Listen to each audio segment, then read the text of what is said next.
मधुबन के बाबा,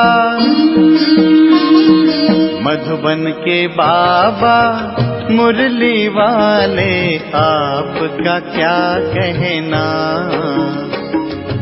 आपका क्या कहना। ओम शांति। आज 3 अगस्त 2024 के साकार मधुर महावाक्य हैं। सुनते हैं बाबा के मधुर बोल। बाबा ने कहा, मीठे बच्चे, ये है बेहद की अनलिमिटेड स्टेज जिसमें तुम आत्माएं पार्ट बचाने के लिए बंधी हुई हो। इसमें हर एक का पार्ट फिक्स है। ये है बेहद की अनलिमिटेड स्टेज जिसमें तुम आत्माएं पार्ट बचाने के लिए बंधी हुई हो। इसमें हर एक का पार्ट फिक्स है। क्वेश्चन है, कर्मातीत अवस्था को प्राप्त करने का पुरुषार्थ क्या है? कर्मातीत बनना है तो पूरा पूरा सरेंडर होना पड़े। अपना कुछ नहीं, सब कुछ भूले हुए होंगे तब कर्मातीत बन सकेंगे। अंडरलाइन करेंगे, सब कुछ भूले हुए होंगे तब कर्मातीत बन सकेंगे। जिन्हें धन दौलत बच्चे आदि याद आते हैं वो कर्मातीत बन नहीं सकते। इसलिए बाबा कहते, मैं हूं गरीब निवाज। गरीब बच्चे जल्दी सरेंडर हो जाते हैं, सहज ही सब कुछ भूल एक बाबा की याद में रह सकते हैं। गरीब बच्चे सहज ही सब कुछ भूल एक बाबा की याद में रह सकते। ओम शांति। रूहानी बाप रूहानी बच्चों को समझाते, बच्चों की बुद्धि में जरूर है अब घर जाना है, भक्तों की बुद्धि में नहीं रहता। जो बच्चे बने उन्हें घर की स्मृति है कि हम परम धाम से यहाँ पर आए हैं, वापस परम धाम जाना है। भक्तों की बुद्धि में नहीं रहता। जानते 84 का चक्र पूरा हुआ। ये बहुत बड़ा बेहद का मांडवा अथवा स्टेज है, अनलिमिटेड स्टेज है। इस पुराने मांडवे को छोड़ घर जाना है और पवित्र आत्माएं तो जा नहीं सकती। पवित्र जरूर बनना है। अब इस खेल का अंत है। अपरम अपार दुखों की अब पिछाड़ी है। इस समय सब माया का पंप है। इसको मनुष्य स्वर्ग समझते हैं। कितने महल माड़ियां मोटरें आदि हैं, इसे कहते हैं माया का कंपटीशन। नरक की स्वर्ग के साथ कंपटीशन है। अल्पकाल के लिए सुख है। यह माया की लालच ड्रामानुसार। कितने ढेर मनुष्य हैं। पहले सिर्फ एक आदि सनातन देवी देवता धर्म था, अब तो मांडवा फुल भर गया। अब ये चक्र पूरा होता है। सब तमो प्रधान है। सृष्टि भी तमो प्रधान है, फिर सतो प्रधान होनी है। सारी सृष्टि नई चाहिए, नई से पुरानी, पुरानी से नई। ये तो अनगिनत बार चलाया। अनादि खेल है। कब शुरू हुआ ये नहीं कह सकते। ये अनादि खेल है। कब शुरू हुआ कह नहीं सकते। अनादि चलता ही रहता। ये भी तुम जानते और कोई नहीं जानता। तुम भी इस ज्ञान मिलने से पहले कुछ नहीं जानते थे। देवता भी नहीं जानते थे। सिर्फ तुम पुरुषोत्तम संगम युगी ब्राह्मण ही जानते हो। फिर ज्ञान प्रायलोप हो जाएगा। बाबा ने सुख धाम का मालिक बनाया और क्या चाहिए? बाबा ने सुख धाम का मालिक बनाया और क्या चाहिए? बाप से जो पाना था वो पा लिया, बाकी कुछ पाने का रहता ही नहीं। तो बाबा समझाते, बच्चे तुम ही सबसे जास्ती पतित बने हो। पहले पहले तुम आए हो पार्ट बचाने, तुमको ही पहले जाना पड़ेगा। चक्र है ना, पहले पहले तुम ही माला में पिरोएंगे। ये रुद्र माला है। धागे में सारी दुनिया के मनुष्य पिरोए हुए हैं। धागे से निकल परम धाम में चले जाएंगे, फिर ऐसे ही धागे में पिरोए जाएंगे। बहुत बड़ी माला है। शिव बाबा के कितने ढेर बच्चे हैं। पहले पहले तुम देवताएं आते हो। यह बेहद की माला जिसमें सब मणके मिसल पिरोए हुए हों। रुद्र माला और विष्णु की माला गाई जाती, प्रजापिता ब्रह्मा की माला नहीं। तुम ब्रह्मा कुमार कुमारियों की माला होती नहीं, क्योंकि तुम चढ़ते रहते हो, गिरते रहते हो, हार खाते रहते हो। घड़ी घड़ी माया गिरा देती, इसलिए ब्राह्मणों की माला नहीं बनती है। जब पूरे पास हो जाते हैं तब विष्णु की माला बनती है। तो प्रजापिता ब्रह्मा का भी सिजरा है। जब पास हो जाते हैं तो कहेंगे ब्रह्मा की भी माला है। सिजरा बना हुआ है। इस समय माला नहीं बन सकती, क्योंकि आज पवित्र बनते हैं, कल माया थप्पड़ मार गिरा देती है, कला काया चट कर देती है। की कमाई चट हो जाती, टूट पड़ते, कहाँ से गिरते हैं जरा विचार करो। बाबा तो विश्व का मालिक बनाते, उनके श्रीमत पर चलने से तुम ऊंच पद पा सकते हो। हार खाई तो खलास। काम विकार महाशत्रु है, उनसे हार नहीं खानी। बाकी सब विकार वो बाल बच्चे हैं। बड़ा शत्रु काम विकार है, उसके ऊपर जीत पानी है। काम पर जीत पाने से तुम जगत जीत बन जाएंगे। ये 5 विकार आधा कल्प के दुश्मन है, छोड़ते नहीं। काम, क्रोध, लोभ, मोह, अहंकार आधा कल्प के दुश्मन है, छोड़ते नहीं। सब चिल्लाते हैं क्रोध करना पड़ता है, परंतु दरकार क्या पड़ी, प्यार से भी काम हो सकता है। चोर को भी प्यार से अगर समझाएंगे तो वो झट सच कह देंगे। बाबा कहते मैं प्यार का सागर हूं, तो बच्चों को प्यार से काम लेना है। बाबा प्यार सागर है, हमें भी प्यार से काम लेना है। भले कोई भी पोजीशन हो, बाबा के पास मिलिट्री वाले भी आते, उनको भी बाबा समझाते तुम स्वर्ग में जाना चाहते हो तो सिर्फ शिव बाबा को याद करो। उन्हें कहा जाता तुम युद्ध के मैदान में मरेंगे तो स्वर्ग में जाएंगे। वास्तव में युद्ध का मैदान तो ये है, वो तो लड़ाई करते करते मर जाते तो फिर वहां जाकर जन्म लेते, क्योंकि संस्कार ले जाते। स्वर्ग में तो जा ना सके, तो बाबा उनको समझाते थे शिव बाबा को याद करने से तुम स्वर्ग में जा सकते हो, क्योंकि स्वर्ग की स्थापना हो रही है। शिव बाबा की याद से विक्रम विनाश होंगे। थोड़ा भी ज्ञान मिला तो अविनाशी ज्ञान का विनाश नहीं होता है। तुम बच्चे मेला आदि करते हो तो कितनी प्रजा बनती है। तुम रूहानी सेना हो, इसमें कमांडर मेजर आदि इसमें कमांडर मेजर आदि थोड़े होते, प्रजा तो बहुत बनती है। जो अच्छी रीति समझाते तो कुछ ना कुछ अच्छा पद पाते हैं। जो दूसरों को अच्छी रीति समझाते वो अच्छा पद पाते, उसमें भी फर्स्ट सेकंड थर्ड ग्रेड होती। तुम शिक्षा देते रहते हो, कोई तो बिल्कुल आप समान बन जाते हैं, कोई सबसे ऊपर भी वही जा सकते हैं। देखा जाता 1-2 से ऊपर चले जाते, नए नए पुरानों से तीखे चले जाते। कोई ज्ञान में अभी भी चले, फास्ट जाते हैं। बाप से पूरा योग लग जाए तो बहुत ऊंच चला जाएगा। सारा मदार है योग पर, नॉलेज बहुत सहज है। तुम फील करते होंगे बाबा की याद में विघन पड़ते हैं। बाबा कहते भोजन खाओ तो भी याद में, चेक करेंगे भोजन खाते 20 मिनट लगे, 30 मिनट लगे, क्या हमने याद में खाया या मोबाइल देखते देखते खाया। जो कुछ हम देख रहे हैं वो सब भी अंदर जाता रहता है। बाबा के पक्के बच्चे हो, भोजन याद में करें। जो काम है मोबाइल पर वो बाद में कर सकते हैं, याद में भोजन किया या नहीं चेक करो। भोजन खाओ याद में, कोई 2 मिनट, कोई 5 मिनट याद में रहते। सारा समय याद में रहे बड़ा मुश्किल है। माया कहाँ ना कहाँ उड़ा देती है, बुला देती है। सिवाय बाप के और कोई की याद नहीं रहेगी, तब कर्मातीत अवस्था होगी। अगर कुछ भी अपना होगा तो याद आएगा। कुछ भी अपना नहीं, केवल एक ही अपना है।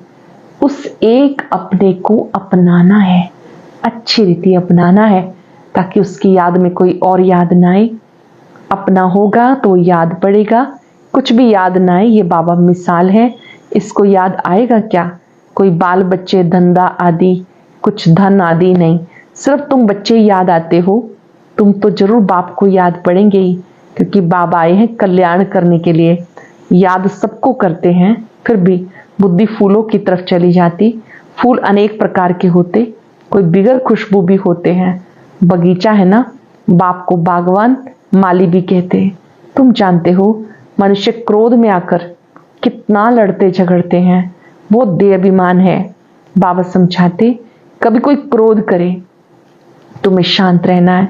क्रोध भूत है ना, भूत के आगे शांति से रिस्पॉन्ड देना है। कोई क्रोध करे तो आपको क्रोधी नहीं बन जाना, अपने को संभाल के रखना कि इफेक्ट ना जाए, शांति से रिप्लाई करना है। सर्व शास्त्र शिरोमणि श्रीमत भगवत गीता है ईश्वरीय मत की। ईश्वरीय मत, आसुरी मत और दैवी मत। एक ईश्वर आकर बताते, राजयोग की नॉलेज देते, फिर ये नॉलेज गुम हो जाएगी। राजाओं का राजा बन गया, फिर नॉलेज क्या करेंगे? 21 जन्म तो प्रारब्ध भोगते हो, वहां ये मालूम नहीं पड़ता कि इस पुरुषार्थ का ये फल है। अनेक बार तुम सतयुग में गए हो, ये चक्र फिरता रहता है। सतयुग त्रेता है ज्ञान का फल। ऐसे नहीं कि वहां ज्ञान मिलता, बाप आकर यहाँ भक्ति का फल ज्ञान देते हैं। बाबा ने बताया तुमने जास्ती भक्ति की, अब एक बाप को याद करो तो तमो प्रधान से सतो प्रधान बन जाएंगे। इसमें मेहनत है। रचना के आदि मध्य अंत को याद करो तो चक्रवर्ती राजा बन जाएंगे। भगवान बच्चों को भगवान भगवती बनाएंगे, परंतु देहधारी को भगवान भगवती कहना रॉन्ग है। ब्रह्मा विष्णु शंकर, उनका क्या संबंध है? ब्रह्मा फिर विष्णु बनने वाला है, इसमें शिव की प्रवेशता है।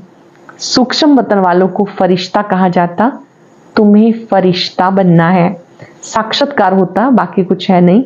साइलेंस मूवी और टॉकी, यह डिटेल। बाकी नटशल में तो फिर भी कहते मन मना भव मामेकम याद करो, सृष्टि चक्र को याद करो। मन मना भव मामेकम, सृष्टि चक्र को याद करो। यहाँ बैठे हो तो भी शांतिधाम सुखधाम को याद करो, इस पुराने दुखधाम को भूल जाओ। यह बेहद का सन्यास बुद्धि से, उनका है हद का सन्यास। वह निवृत्ति मार्ग वाले प्रवृत्ति मार्ग का ज्ञान नहीं दे सकते।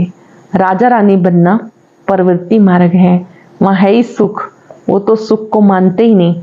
सन्यासी भी करोड़ों के अंदाज में है, उनकी परवरिश व कमाई होती गृहस्थियों से।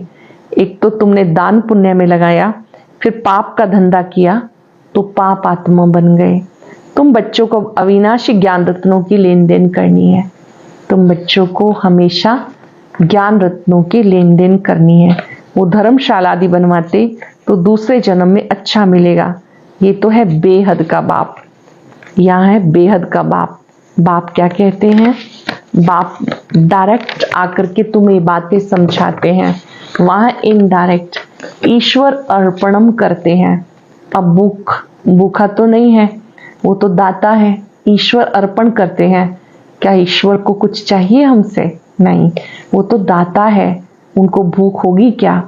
श्री कृष्ण दाता नहीं, बाप तो सबको देने वाला है, लेने वाला नहीं। एक देवे 10 पाए, गरीब 2 रुपया देते तो पदम मिल जाते। सुदामा का मिसाल है ना। भारत सोने की चिड़िया था, बाबा ने कितना धनवान बनाया। सोमनाथ के मंदिर में कितना अकिचार धन था, कितना लूट कर ले गए। बड़े बड़े हीरे जवाहरात थे, अब तो देखने में भी नहीं आते, कटकुट हो गए। फिर हिस्ट्री रिपीट होगी, वहाँ सब खानियां तुम्हारे लिए भरपूर हो जाएंगी। हीरे जवाहरात तो वहाँ जैसे पत्थर मिसल रहते हैं। सतयुगी दुनिया में हीरे जवाहरात तो पत्थर मिसल होते। बाप अविनाशी ज्ञान रत्न देते, जिससे तुम अथाह धनवान बन जाते हो। तो मीठे मीठे बच्चों को कितनी खुशी होनी चाहिए। जितना पढ़ते रहेंगे खुशी का पारा चढ़ता रहेगा। बड़ा इम्तहान पास करते तो बुद्धि में रहता है ना, ये पास कर फिर ये बनेंगे, ये करेंगे। तुम भी जानते हो देवता बनेंगे, ये जड़ चित्र है, हम वहाँ चैतन्य बनेंगे। ये चित्र तुमने जो बनाए कहाँ से आए? दिव्य दृष्टि से तुम देख करके आए हो। चित्र बड़े वंडरफुल हैं, कोई समझेंगे ब्रह्मा ने बनाए। अगर ये कोई से सीखा होता तो सिर्फ एक थोड़ी सीखता, और भी तो सीखे हुए होते। ये कहते मैं कुछ भी सीखा हुआ नहीं हूँ, ये तो बाबा ने दिव्य दृष्टि से बनवाए। बड़े सुंदर सुंदर चित्र हैं। आत्मा का चित्र शिव बाबा का, ब्रह्मा विष्णु शंकर वाला, सीढ़ी, गोला, झाड़, ये सारे चित्र शिव बाबा ने दिव्य दृष्टि में बनवाए। ये चित्र सब श्रीमत से बने हैं, ये मनुष्य मत के नहीं है। ये सब खलास हो जाएंगे, कुछ भी नाम निशान नहीं रहेगा। इस सृष्टि का ही अंत है। भक्ति की कितनी सामग्री है, ये नहीं रहेगी। नई दुनिया में सब कुछ नया। तुम अनेक बार स्वर्ग के मालिक बने हो, फिर माया ने हराया। माया विकारों को कहते, ना कि धन को। तुम बच्चे रावण की जंजीर से आधा कल्प में फंसे हुए थे। रावण है सबसे पुराना दुश्मन, आधा कल्प उसका राज्य चलता। लाखों वर्ष कह देने से फिर आधा आधा हिसाब नहीं निकलता। कितना फर्क है, तुम्हें बाबा ने बताया। सारे कल्प की आयु 5000 वर्ष है, 84 लाख योनियां तो है नहीं, ये बड़ा गपोड़ा है। सूर्यवंशी, चंद्रवंशी, देवी देवता इतने लाखों वर्ष राज्य करते हैं क्या? ये बुद्धि काम नहीं करती। सन्यासी तो समझते हैं अब हम अपने को रॉन्ग मान लेवें तो सब फॉलोअर्स हमें छोड़ देंगे, रेवोल्यूशन हो जाए, इसलिए अभी वो तुम्हारी मत पर चल अपनी राजाई नहीं छोड़ेंगे। पिछाड़ी में कुछ समझेंगे, अभी नहीं। ना साहूकार लोग ही ज्ञान लेंगे। बाबा कहते मैं गरीब निवाज हूं। साहूकार लोग कभी सरेंडर होकर कर्मातीत अवस्था को पा नहीं सकेंगे। बाप तो बड़ा जबरदस्त सराफ है, गरीबों का ही लेंगे। साहूकारों का लेवे तो फिर इतना देना पड़े। साहूकार उठते ही मुश्किल है, क्योंकि इसमें सब कुछ भूलना होता है। यहाँ सब कुछ भुलाना होता है, कुछ भी पास ना रहे तब कर्मातीत अवस्था हो। साहूकार लोग भूल नहीं सकेंगे। जिन्होंने कल्प पहले वर्षा लिया वही लेंगे, जिन्होंने 5000 वर्ष पहले वर्षा लिया वो अब भी लेंगे। अच्छा, मीठे मीठे सिख लगे बच्चों प्रति माता पिता बाप दादा का याद प्यार गुड मॉर्निंग। रूहानी बाप की रूहानी बच्चों को नमस्ते। रूहानी बच्चों की रूहानी बाप दादा को याद प्यार नमस्ते गुड मॉर्निंग। शुक्रिया बाबा, शुक्रिया। धारणा के लिए सार, जिससे बाबा प्यार का सागर है, ऐसे मास्टर प्यार का सागर बन प्यार से काम निकालना है। क्रोध नहीं करना। कोई क्रोध करे, क्या करेंगे? तुम्हें शांत रहना है। अपना पार्ट याद रखेंगे, शांत रहना है। बुद्धि से इस पुरानी दुनिया को भूल बेहद का सन्यासी बनना है। शांतिधाम सुखधाम को याद करना है। अविनाशी ज्ञान रत्नों की लेन देन करनी है। जिससे बाबा प्यार का सागर है, मास्टर प्यार का सागर बन प्यार से काम निकालना है। क्रोध नहीं करना। कोई क्रोध करे तो तुम्हें शांत रहना है। बुद्धि से इस पुराने दुख की दुनिया को भूल बेहद का सन्यासी बनना है। शांतिधाम सुखधाम को याद करना है। अविनाशी ज्ञान रत्नों की लेन देन करनी है। वरदान है, विकारों रूपी जहरीले सांप को गले की माला बनाने वाले शंकर समान तपस्वी मूर्त भव। विकारों रूपी जहरीले सांपों को गले की माला बनाने वाले शंकर समान तपस्वी मूर्त भव। ये 5 विकार जो लोगों के लिए जहरीले सांप हैं, ये सांप आप योगी या प्रयोगी आत्मा के गले की माला बन जाते हैं। ये आप ब्राह्मणों व ब्रह्मा के अशरीरी तपस्वी रूप का यादगार आज तक भी पूजा जाता है। दूसरा, ये सांप खुशी में नाचने की स्टेज बन जाते हैं। ये स्थिति स्टेज के रूप में दिखाते हैं। तो जब विकारों पर ऐसी विजय हो तब कहेंगे तपस्वी मूर्त प्रयोगी आत्मा। जब विकारों पर ऐसी विजय हो तब कहेंगे तपस्वी मूर्त प्रयोगी आत्मा। स्लोगन है, जिनका स्वभाव मीठा शांत चित्त है उन पर क्रोध का भूत वार नहीं कर सकता। जिनका स्वभाव मीठा शांत चित्त है उन पर क्रोध का भूत वार नहीं कर सकता। ओम शांति।